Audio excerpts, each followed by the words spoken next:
港出過4個國際功夫巨星，究竟係邊4個呢？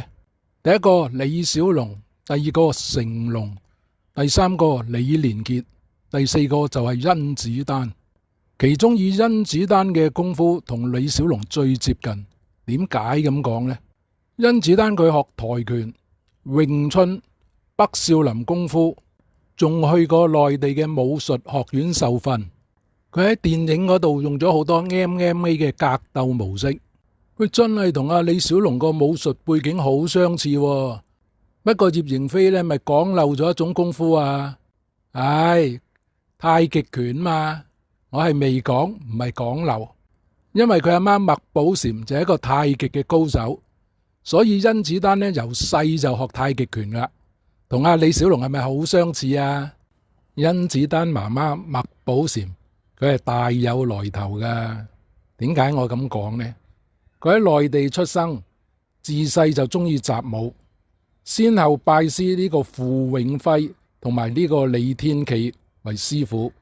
喺1975年嘅時候，同丈夫就移民咗去呢個美國波士頓。同年呢，佢仲開設咗間武館，名為中國武術研究所。當時啊，俾當地嗰啲武館排擠噶。不過佢堅毅不屈，最後佢仲喺波士頓大學體育系嗰度擔任武術老師。佢教啲咩啊？中國武術同埋太極拳。喺1992年啦，哈佛大學嘅戲劇系邀請佢授課，佢就將武術同全體嘅戲曲結合為武術劇，將武當劍配上呢個陽關三疊嘅音樂，成為武當嘅劍舞，又將太極拳呢同埋呢個絲帶舞呢結合，成為呢個太極彩帶舞。佢係咪好有創意呢？所以話甄子丹嘅媽媽來頭唔細噶。甄子丹啊，佢自董姓啊，佢媽媽麥寶嬋呢就要佢練習呢個太極拳同埋中國武術。後來甄子丹大咗啲，就學埋呢個跆拳道。因為佢仰慕李小龍，視李小龍為佢嘅偶像，所以佢就想學李小龍嘅腳法。所以佢第一步就選擇學跆拳道，就係咁解啦。甄子丹又拍過李小龍嘅《精武門》，佢喺裏面都係飾演陳真，但係佢個打法呢，同李小龍嘅打法呢，有啲相似，亦有啲唔相似。點解咁講呢？喂，葉迎飛、甄子丹喺《精武門》嗰度扮陳真，我都有睇過啦。佢咪學足李小龍用連環八腳咯？點解有啲似有啲唔似啊？邊度唔似啊？嗱，佢喺《精武門》嗰度用連環八腳，場口似，招式似，但係心法唔同。另外，甄子丹扮陳真呢個角色呢，佢都係表現快猛準，但係佢個快猛準呢，同李小龍嘅快猛準呢係有啲唔同嘅。李小龍係好表現個人嗰種力量，嗰種霸勁，而甄子丹呢係表現以一敵十，以一敵20，以一敵30嗰一種萬夫莫敵嘅力量。喂，葉迎飛，我覺得冇乜問題啊，只係大家嘅武術設計唔同啫，梗係有啲嘢啦。如果唔係，我就唔會攞出嚟講啦。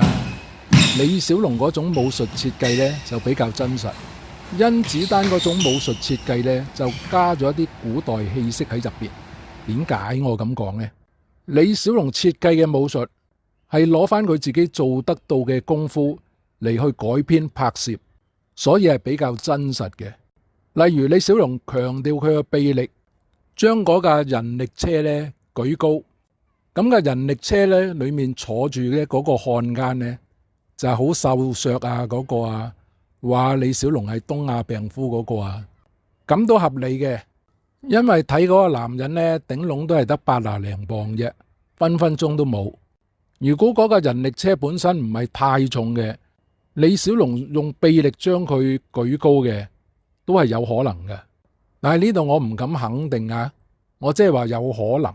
但係啊，甄子丹呢拍嗰啲場口呢，佢顯示嗰個力量呢，就好似你10幾20人呢，佢一發力呢都可以將你哋推開晒咁。咁佢呢一種力量呢，就好似以前古代啊張飛啊，以一敵萬嗰種力量。所以喺現今真實嚟講呢，可能性嘅機會就微咗啦。我諗大家都知啦，甄子丹呢有一個封號叫宇宙最強，咁好多人對呢個封號呢都有質疑。正常嘅，人啊點可以係宇宙最強啊？一山還有一山高，強中自有強中手。不過大家客觀去睇，甄子丹啊點會自己叫自己宇宙最強啊？係啲記者要揾嘢嚟寫，要製造標題，咁咪擺咗甄子丹上台咯。所以都唔怪得甄子丹嘅。喂，葉迎飛，聽講阿甄子丹對李小龍嘅功夫都好熟悉喎，曾經喺電視台嗰度接受訪問呢，解構李小龍嗰3點秘密喎。邊3點啊？速度、節奏同爆炸力喎。咁你又覺得佢講得啱唔啱呢？嗱，佢嗰個訪問呢，我都有睇嘅。佢就主要講李小龍嘅功夫呢，係由3點結合而成嘅，就係爆炸力、速度同埋節奏。佢講李小龍嘅功夫呢，由呢3點結合而成嘅。其實呢度駁你唔到嘅，因為李小龍事實嗰個爆炸力好強，速度好快，出拳呢亦有節奏。但係呢3點呢，喺其他識功夫嘅高手呢，好多時都見到嘅。就即係好似話李小龍嘅腳勁可以將一個人踢飛10幾20尺，但係你冇解構過佢點會有呢個腳勁喎？唔係，甄子丹有即時示範李小龍啲拳腳噶。佢話最主要係嗰個變速嘅力量嘛，唔係咁咩？佢呢一種變速嘅打法呢，係會增加啲拳腳嘅力量，但係唔可以持久嘅。點解咁講呢？其實佢個原理呢，就好似你揸車突然揼鼻力嗰下，咪挫一挫有啲離心力嘅。其實甄子丹所講嗰股力量呢，就係啲咁嘅力量。如果你持久不停咁樣轉速呢，你個人好快磨氣嘅。所以呢，真實甄子丹示範俾你睇幾招就得。你有冇見過佢自己拍戲不停用呢啲功夫嘅？因為佢知道個弊處好消耗體能，所以你叫佢講呢個理論呢，示範幾下俾你睇呢就得。持久愛嚟格鬥呢，就唔 work 噶啦。不過喺度都要讚一下佢嘅，佢模仿李小龍嗰幾招功夫呢，模仿得好似，亦有相當嘅力量。心法呢唔係咁嘅。你有冇覺得佢打出嚟同李小龍打出嚟，佢係好急勁咁樣打出嚟嘅？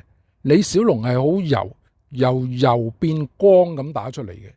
你睇李小龍啲功夫呢，係有啲柔同邊嘅勁力喺入邊嘅。咁佢又話啦，李小龍嘅功夫呢，其中一個勁嘅重點呢，就係佢個爆炸勁犀利。咁但係甄子丹冇講過李小龍點練呢個爆炸勁㗎，佢只係講咗嗰個名稱出嚟啫，即係等於話李小龍啲腳好勁好重。咁你有冇講話佢點練到咁重，點練到咁勁呢？可能李小龍天生嘅爆炸勁犀利，咁咪唔使講咯，梗係唔係啦。李小龍個伯爺都話李小龍細個身體孱弱，所以先叫佢練太極拳，練功夫，練好個身體。如果佢啲肌肉爆炸勁咁強啊，就唔會身體咁孱弱啦。細個嗰陣時，我咪曾經講過咯。中國武術係由3大體系結合而成嘅。第一個就係3元合體，第二個就係24板，第3個就係呼吸吐納。李小龍呢個爆炸勁呢，就係由24板嗰度練出嚟嘅。24板係練乜嘢呢？係練嗰個關節勒力同埋內在深層嗰個肌肉爆炸力。不過李小龍明白咗呢個原理之後呢，就加埋科學化咁樣練習。點樣科學化？佢用電流電啲肌肉咯，電啲深層肌肉咯，將啲深層肌肉啟動到咯，咪發出強大嘅爆炸力咯。因為我哋發內勁呢，係好需要深層肌肉嗰啲爆炸力嘅。另外啊，李小龍練嗰個詠春樁啊，每日打1000拳沙包啊，都係練緊24板嗰個原理，練嗰個關節勒力，同練嗰個內在嘅肌肉爆炸力。不過佢再用埋科學方法，再將佢加強，所以李小龍發出嚟嘅爆炸力呢，就咁犀利啦。好啦，第二樣，李小龍嗰個速度又係點練出嚟呢？甄子丹就講李小龍嗰個速度快，但係冇講過點練出嚟。速度使乜講啊？日日練10000次，李小龍講過噶啦。我唔怕你識10000招，最怕你一招打10000次，咪就係咁練出嚟咯。如果咪仲有咩方法啊？梗係唔係咁簡單啦。如果咁簡單啊，人人都得啦。李小龍講話一招練10000次。你計下數，你一日打唔打到10000拳啊？我講一招啫，係你唔講我冇諗過。照我所知，阿葉盈飛已經好勤力噶啦，日日練咗幾十年噶啦，但係都計唔到佢一日打到10000次噶，咁條數點計出嚟啊？仲話一招，一招打10000次咧，呢條數咧好多人都計錯。本來我唔想講噶啦。你問開我講埋出嚟啦。如果有睇開我片嗰啲網友都知啦，我好強調打套路，主要唔係個招式，招式係其次，最重要係練嗰個心法嗰個內功。點解呢？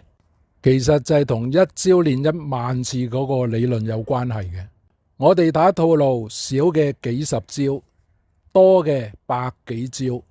如果我哋每一招都係用我哋嗰個內功心法嚟打呢，其實招招都係一樣嘅，所以呢，加加埋埋呢，好快就過萬招噶啦，就唔係獨立一個招式打10000次。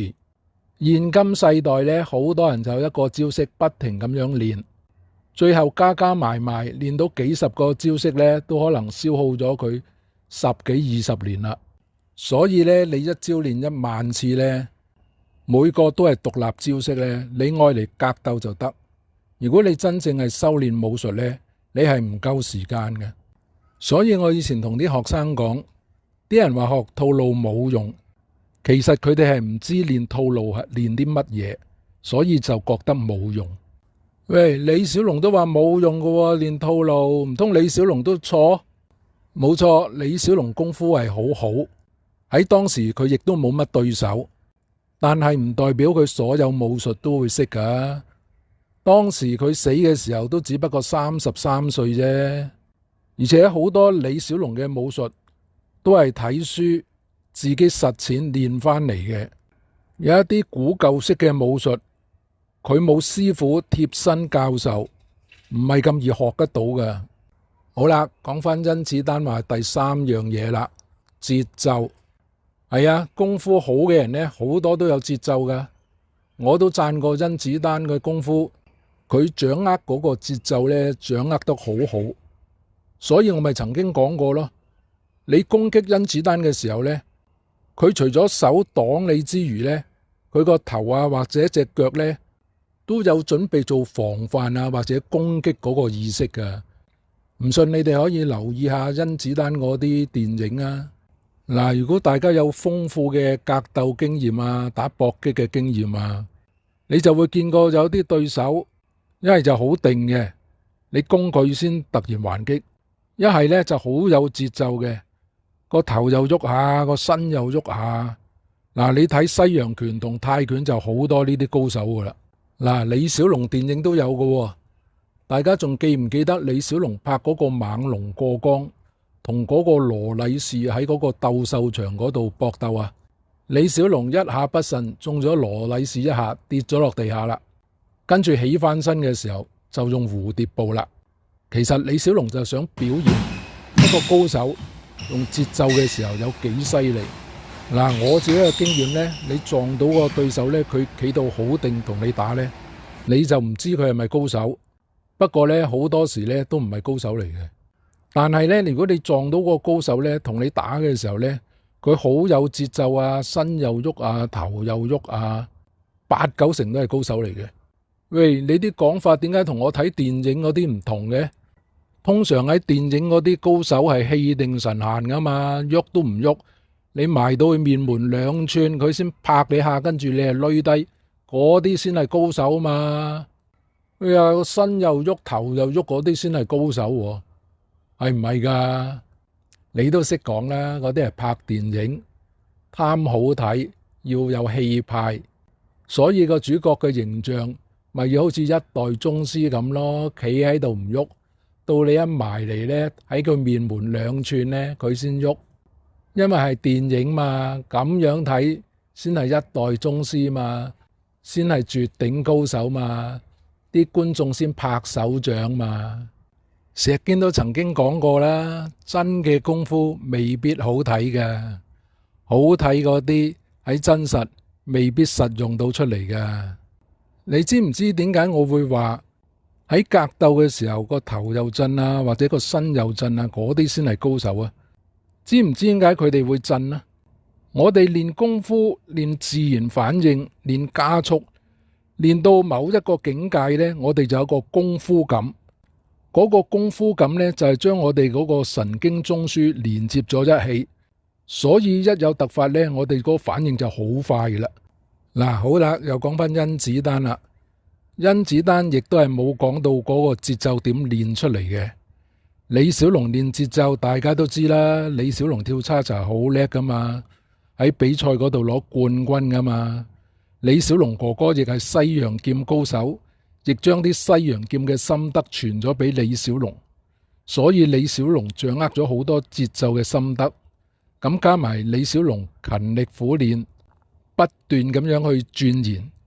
另外仲有好多其他方法嘅，喺呢度就唔講咁多啦。所以我喺呢度就講啦，甄子丹解構啊李小龍功夫嗰3個重點呢：節奏、速度、爆炸力。佢只係講咗個名稱出嚟啫，佢冇講到李小龍係點鍛煉出嚟。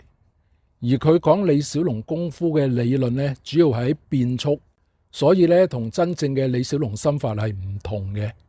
喂，聽你講完，咁甄子丹真實打唔打得噶？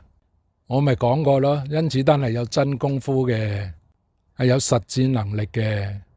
我曾經聽過一個訪問，就係當年阿甄子丹呢同阿萬二蚊呢去飲嘢，咁隔籬呢就有8個嗰啲飛仔，咁啊用啲猥瑣目光啊，或者講咗啲輕佻嘅說話對阿萬二蚊啊，咁阿甄子丹呢之後同佢哋口角呢就出手，咁好似話打低咗幾個，後尾仲上差館。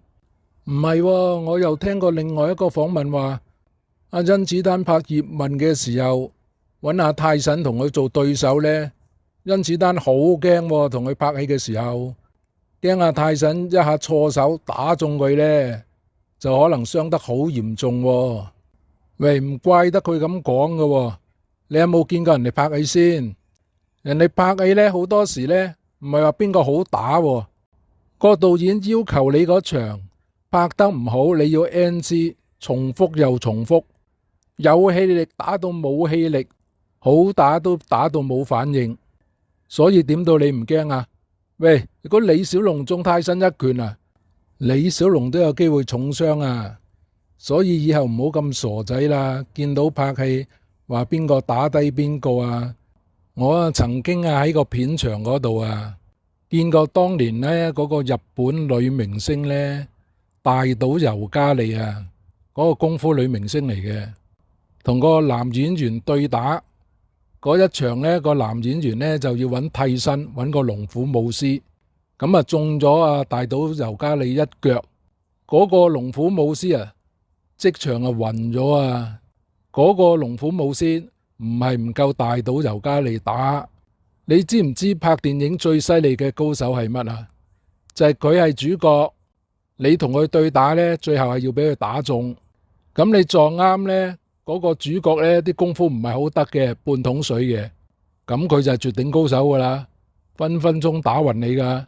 以前做過成龍保鏢嗰個盧偉光都講啊，佢打比賽未試過俾人打暈過，但係拍戲呢就俾許冠傑打暈過啦。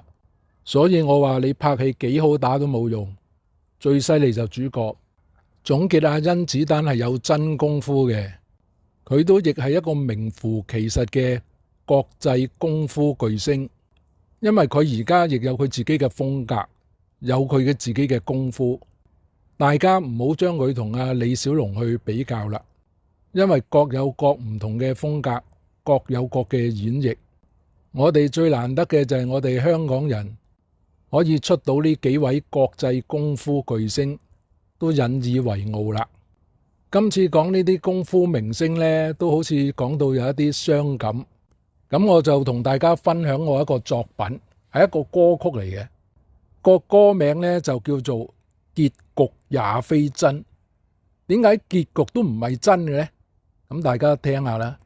深宵夜念，午夜低回，為了誰自唱？舊愛貪新，有幾多悔恨？昔日人情盡化煙，人漸遠去，愛海誓盟，我幾多青春？到今日明白結局也非真，一生顧慮原是我未能，苦心自問有沒有可能續我琴魂？亂碎飛花增添怨恨，昔日人情盡化煙，人漸老去，愛海誓盟，我幾多青春？到今日明白結局也非真，一生顧慮原是我自尋。如果大家中意我影片嘅，請按訂閱。喺呢度順帶一提，你按訂閱嘅時候，隔籬有個啷啷，你撳埋嗰個啷啷呢，我有新片，你第一時間就睇到啦。多謝支持。